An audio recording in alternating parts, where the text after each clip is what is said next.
বই আমরা নানান কারণে পড়ে থাকি।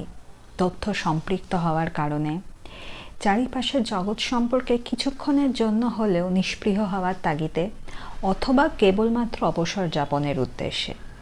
বই পড়বার কারণ যাই হয়ে থাকুক না কেন, একবার যে বইকে নিজের বন্ধুরূপে বেছে নিয়েছে, বইয়ের বর্ণাঢ্য জগৎ তার সামনে নিজেকে উন্মোচিত করতে কার্পণ্য করেনি। সাহিত্য সম্ভারের 5টি সুখপাঠ্য নিয়েই আজকের পর্ব এগোনোর আগে বলে নিই, আমি সোমালি।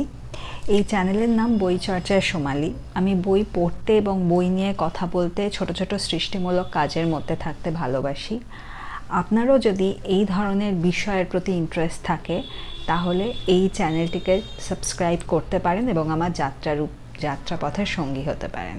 তো চলুন শুরু করি আজকের ভিডিও। বইয়ের জগৎ নতুন কিছু সৃষ্টি করার তাগিদ আমায় বড় আনন্দ দেয়। এই আনন্দেরই কিছুটা আপনাদের সঙ্গে ভাগ করে নেওয়া বই চর্চা সোমালি চ্যানেলের মুখ্য উদ্দেশ্য। আজকের পর্বে যে বইগুলি নিয়ে কথা বলবো সেগুলি মূলত ছোট আকারের বই, অর্থাৎ বেশি বড় নয়। দুই কি এক সেটিংয়ের মধ্যেই বইগুলি পড়ে ফেলা যাবে। তো প্রথমেই যে বইটির কথা বলবো সেটি বুদ্ধদেব গুহর বিখ্যাত উপন্যাস বা পত্রোপন্যাস সবিনয় নিবেদন।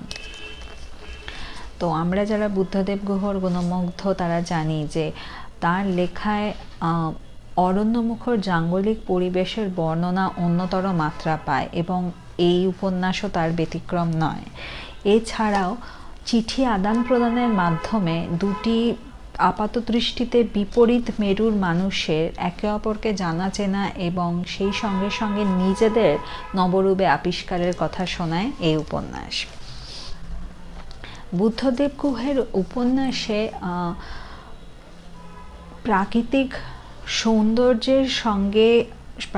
সৌন্দর্যের বর্ণনার সঙ্গে সাহিত্যবোধের যে মিশেল তৈরি হয়, তার ফলে যে পাঠক কোনোদিন ইট, কাঠ, পাথরের জঙ্গলের বাইরে পা রাখেননি, তার সামনেও ফুটে ওঠে ডালটনগঞ্জ, বেতলা, পালামৌ, রাঁচি সহ দেশ, আবার পূর্ব আফ্রিকা, তানজানিয়া, বিদেশেরও নানা চিত্রপট, এবং এই উপন্যাসেও আমরা সেটাই দেখতে পাই। তো এবার প্লটে আসি।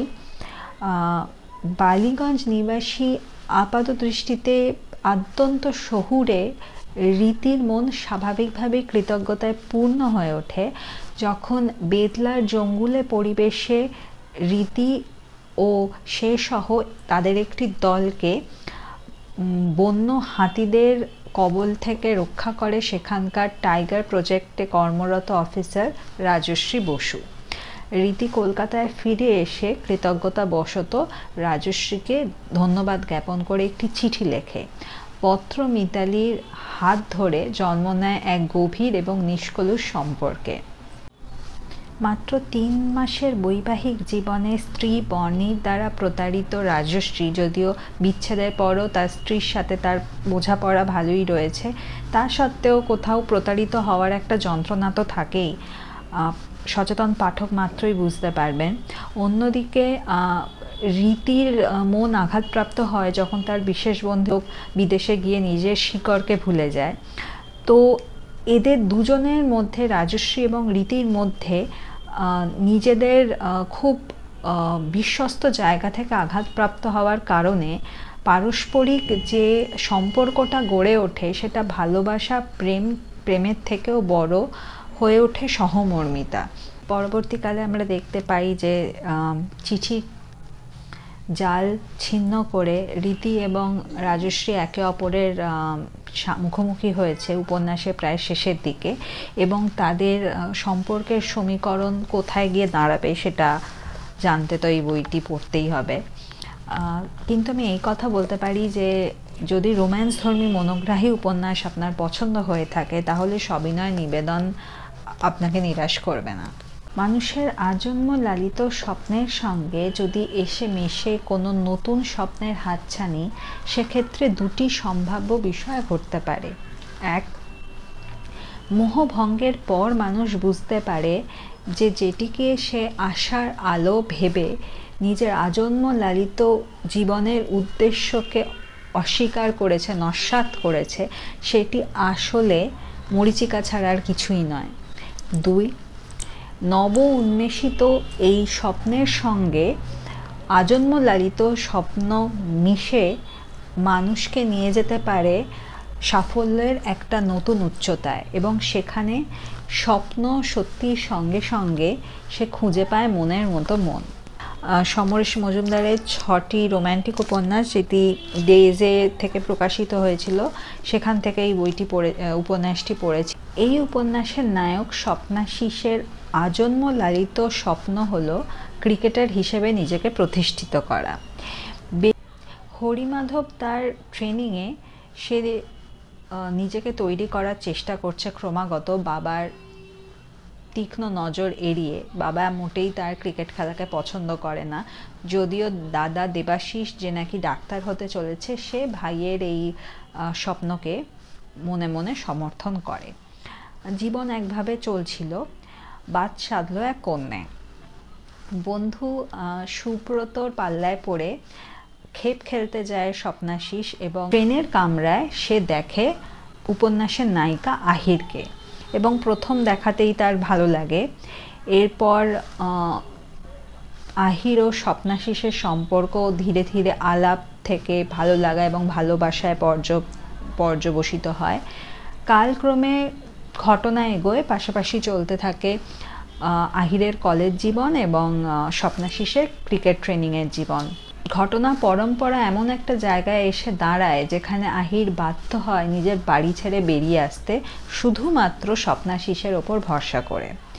যদিও এতদিনের স্বপ্নাশিসের বাবা ছেলের ক্রিকেট খেলার ব্যাপারে গড়রাজি হন, কিন্তু প্রেমের বিয়েতে বেশকে বসেন।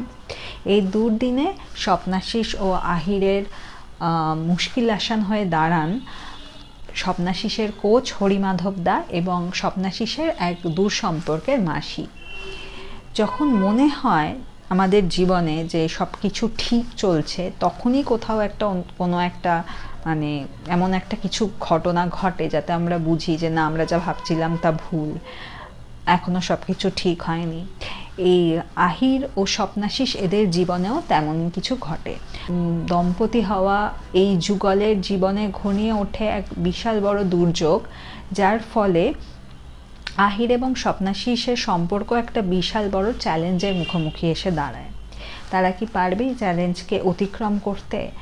এবং স্বপ্নাশিস কি আশার প্রলোভনে পা দেবে, না নিজের কোচ হরিমাধবদার নীতির কথা মনে রাখবে? জানতে হলে পড়তে হবে সমরেশ মজুমদারের এই উপন্যাস। ভীষণ মিষ্টি প্রেমের উপন্যাস, মনের মতো মন। শুধু প্রেমই নয়, রোম্যান্টিক উপন্যাস যারা ভালোবাসেন তাদের তো ভালো লাগবেই। এছাড়া যারা ক্রিকেট ভালোবাসেন তাদেরও এটি পড়তে খুব ভালো লাগবে।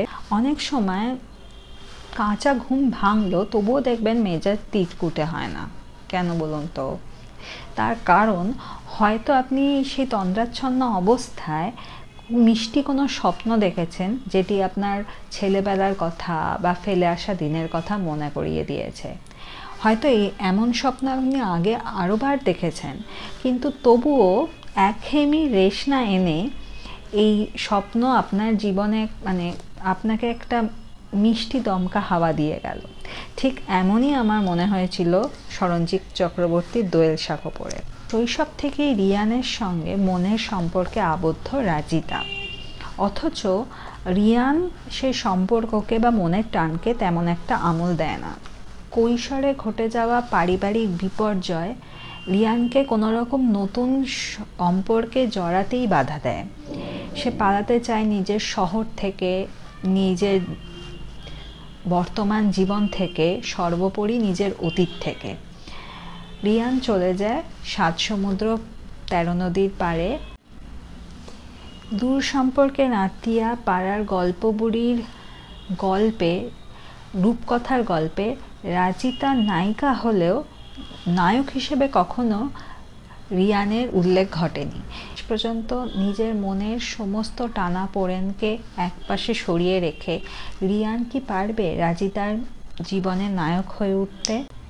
রূপকথার গল্পে আকাশগঙ্গা পার হয়ে কাঙ্ক্ষিতের কাছে পৌঁছানোর মতো করে দোয়েল শাঁখও পার হতে পারবে কি রিয়ান? জানতে হলে পড়তে হবে দোয়েল শাঁখ। কোনো কারণে মেজাজ তিটকুটে থাকলে এই উপন্যাস মিষ্টি টনিকের কাজ করবে। পরবর্তী যে বইটির কথা বলবো বর্ষণের গান, আর লেখকের নাম সুকান্ত গঙ্গোপাধ্যায়।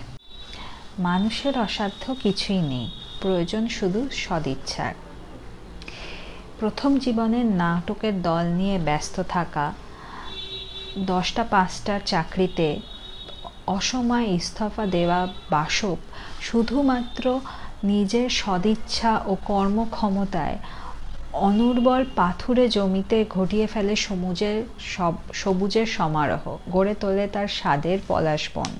শরদিন্দু বন্দ্যোপাধ্যায়ের ব্যোমকেশ সিরিজের চিড়িয়াখানা উপন্যাসের মতো সমাজের সঙ্গে মানাতে না পারা মানুষজন নিয়ে গড়ে ওঠে বাসবের স্বাদের পলাশবন। সরকারি চাকরি থেকে অবসরপ্রাপ্ত রকচটা স্বভাবের রুদ্রনারায়ণ মেদিনীপুরের পূর্বতন হোটেল মালিক, পরে ট্রেনে চপ বিক্রেতা, সরকারি স্কুল শিক্ষিকা নামে ডাইনি অপবাদে কলঙ্কিতা এবং মেদিনীপুরের বেলতা থেকে আগত শিক্ষিত বেকার, এরা প্রত্যেকে বাসবের কর্মকাণ্ডে তার সহায়ক। এরকম ধাঁচের চরিত্র বাসব, তার চেহারায়ও যে একটা গ্রাম্য ভাব থাকবে সেটি স্বাভাবিক।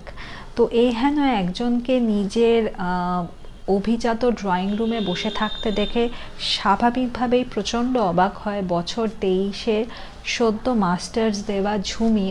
ক্রমে সে জানতে পারে তার বাবা ধনী ব্যবসায়ী অমলেশ এবং তার মা চিত্রার সঙ্গে বাসবের গভীর সম্পর্কের কথা।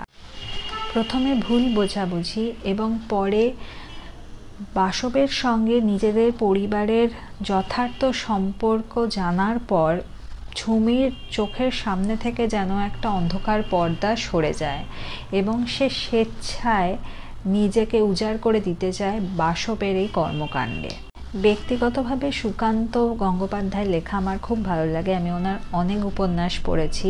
তার লেখা উপন্যাস নব নব রূপে আমার মনে রেখাপাত করে এবং এই বর্ষণের গানও এর ব্যতিক্রম নয়। প্রেমের গুমর থেকে মুক্তি পেতে পাঠক হাতে তুলে নিতে পারেন বর্ষণের গান। যে বইটির কথা বলবো সেটি প্রকাশ কাল থেকেই পাঠকের মন ছুঁয়েছে। বইটি হচ্ছে হিন্দুবালা ভাতের হোটেল এবং লেখকের নাম কল্লোল লাহিড়ী। এই বই শুধুমাত্র স্বামী রতনলাল মল্লিকের মৃত্যুর পর এক মেয়ে এবং 2 ছেলেকে নিয়ে অকুল পাথারে পড়া বছর 25-এর ইন্দুবালার ভাতের হোটেলের অধীশ্বরী হয়ে ওঠার গল্পই শুধুমাত্র নয়, ইন্দুবালা ভাতের হোটেল একটি বিশেষ সময়কে দর্শায়। পূর্ব পাকিস্তানের বাংলাদেশ হয়ে ওঠার আগে কলাপোতা গ্রামে ছটফটে স্বভাবের ইন্দুবালা স্বপ্ন দেখত, আরও পড়াশুনো করার স্বপ্ন, তার বন্ধু মনিরুলের পাশে বসে মনিরুলের বাড়ির পুকুর পাড়ে বসে জোনাকি দেখার স্বপ্ন, হয়তো বা তার সঙ্গে ঘর বাঁধার স্বপ্ন। আচমকাই কলকাতার মিত্তির লেনের মল্লিক বাড়ির বউ হওয়ার সুবাদে কলাপোতা গ্রামে নিজের পূর্ব জীবন, বাবা মা ঠাম্মি ভাইকে ছেড়ে আসতে বাধ্য হয় ইন্দুবালা। প্রতিনিয়ত যুদ্ধ করে নিজের পায়ের তলার মাটি শক্ত করতে থাকে সে। ঠাম্মার কাছে ওপার বাংলার এবং শাশুড়ি মায়ের কাছে এপার বাংলার রান্না শিখে রান্না নিজের জীবিকা করার ইচ্ছা তার সচেতন মনের ছিল না। কাছে শুধুমাত্র জীবিকা নয়, রান্না করাটা ইন্দুবালার কাছে একটা প্যাশন। প্রতিটি রান্না প্রথমবার শেখা থেকে প্রথমবার নিজের হাতে করা অবধি এই যাত্রাপথের পাশাপাশি এই যাত্রাপথের সঙ্গে সঙ্গে বর্ণিত হয়েছে ইন্দুবালার শৈশব, ইন্দুবালার কৈশোর, ইন্দুবালার যৌবন, ইন্দুবালার পৌরত্ব, এক নারীর বহু বর্ণময় জীবন কাহিনী। আমরা যারা ছোটবেলায় নিজেদের ঠাকুমা দিদিমার হাতের রান্না খেয়েছি, তাদের হাতের অমৃত সমান রান্নার কথা মনে পড়ে যাবে এই উপন্যাসের পাতা উল্টালে। এই পর্বে যেই বইগুলির কথা বলা হলো সেগুলি এক বেলার মধ্যেই পড়ে ফেলা যায়। এর মধ্যে যে কোনো একটি বইকে আপনি নিজের অবসর যাপনের সঙ্গী হিসেবে বেছে নিতে পারেন। আজকের ভিডিওটি ভালো লেগে থাকলে এবং এরকম আরও ভিডিও দেখতে চাইলে বই চর্চায় সোমালি এই চ্যানেলটিকে সাবস্ক্রাইব করবেন, ভিডিওটিকে লাইক করবেন। দেখা হচ্ছে পরের ভিডিওতে, ততদিন ভালো থাকবেন। নমস্কার।